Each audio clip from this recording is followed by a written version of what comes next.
Hey signers, did you know that within deaf culture, there are deaf artists? They create powerful, meaningful work inspired by their experiences and often incorporate ASL into their art. In our ASL at Home curriculum, we highlight the life and work of deaf artist Chuck Baird, along with hands-on activities that connect with his story and style. We've linked a few of those activities below so you can take this lesson even further and get a glimpse of what our ASL at Home lessons look like in your own home. Now, let's learn how to sign.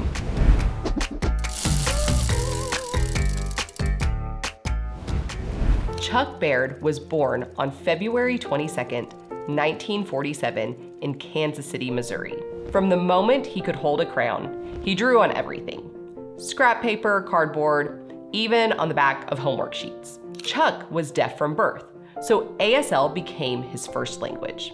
When he was 6, his parents sent him to the Kansas School for the Deaf. Chuck loved it there. During math, he doodled numbers with funny faces. During science, he sketched rockets. Teachers quickly learned if the school needed a poster for the spring play, ask Chuck. After high school, Chuck headed to Gallaudet College in Washington, D.C. Today, it's called Gallaudet University. He enjoyed the deaf community, but dreamed of bigger art studios. So in 1969, he transferred to the National Technical Institute for the Deaf at Rochester Institute of Technology in New York. There, Chuck painted late into the night, mixing blues until they were exactly right, and finally graduated in 1974 with a Bachelor's of Fine Arts degree. With a diploma in hand, he set out to show the world what deaf art could look like. Surprise! Chuck wasn't just a painter, he was also an actor. From 1980 to 1988, he toured the country with the National Theater of the Deaf.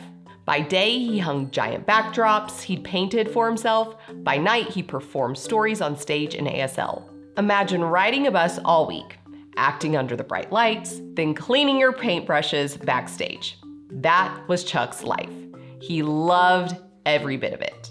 In May 1989, Chuck and 8 other artists gathered at Gallaudet to write a short but powerful statement called the De Via Manifesto. De Via stands for Deaf View, Image, Art. They declared, "We create art that shows deaf experience, deaf culture, and deaf identity." From that day forward, Chuck's painting often hid ASL hand shapes or gave a concept of ASL within his canvas. One of Chuck's most famous works is Bird of Paradise that he created in 2003. As you can see, it's a flower with the hand shape of that flower. Some viewers look at it and see the ASL hand shapes as the petals. Others love his colors that he used, or other pieces that he created, like this turtle. Do you see the hand shape of the turtle? Or this whale? The hand shape creating the whale's tail? Or this alligator? The reflection in the water of the alligator? There are so many like this that Chuck made. Chuck believed every deaf child deserved to see their language in art. He served as an artist in residence at several deaf schools, spending 1993 to 1998 at the Texas School for the Deaf in Austin, then painting giant hallway murals back at his childhood campus, the Kansas School for the Deaf, from 2001 to 2003. He loved to end workshops by handing each student a blank postcard. "Draw your deaf story," he'd say. "Then mail it to me." His studio filled with stacks of postcards, proof that deaf creativity is everywhere. Chuck settled in Austin, Texas, where he kept painting even when battling cancer. He passed away on February 10th, 2012, just shy of his 65th birthday, but his colors never faded. Today, you can see his originals at the Dyer Art Center in Rochester, New York, or at the Museum of Deaf History, Arts, and Culture in Olathe, Kansas. What can we learn from Chuck? Well, first, persistence. Chuck painted backstage, on tour buses, and in hospital rooms. Art never waited for the perfect moment. pride.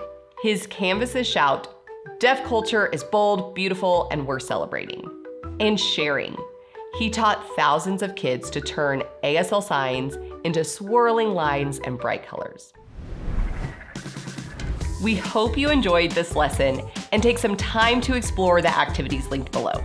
If you'd like to learn more about our ASL at Home curriculum, including state funding options and group rates, you can find all of those details in the same link. And until next time, keep learning how to sign.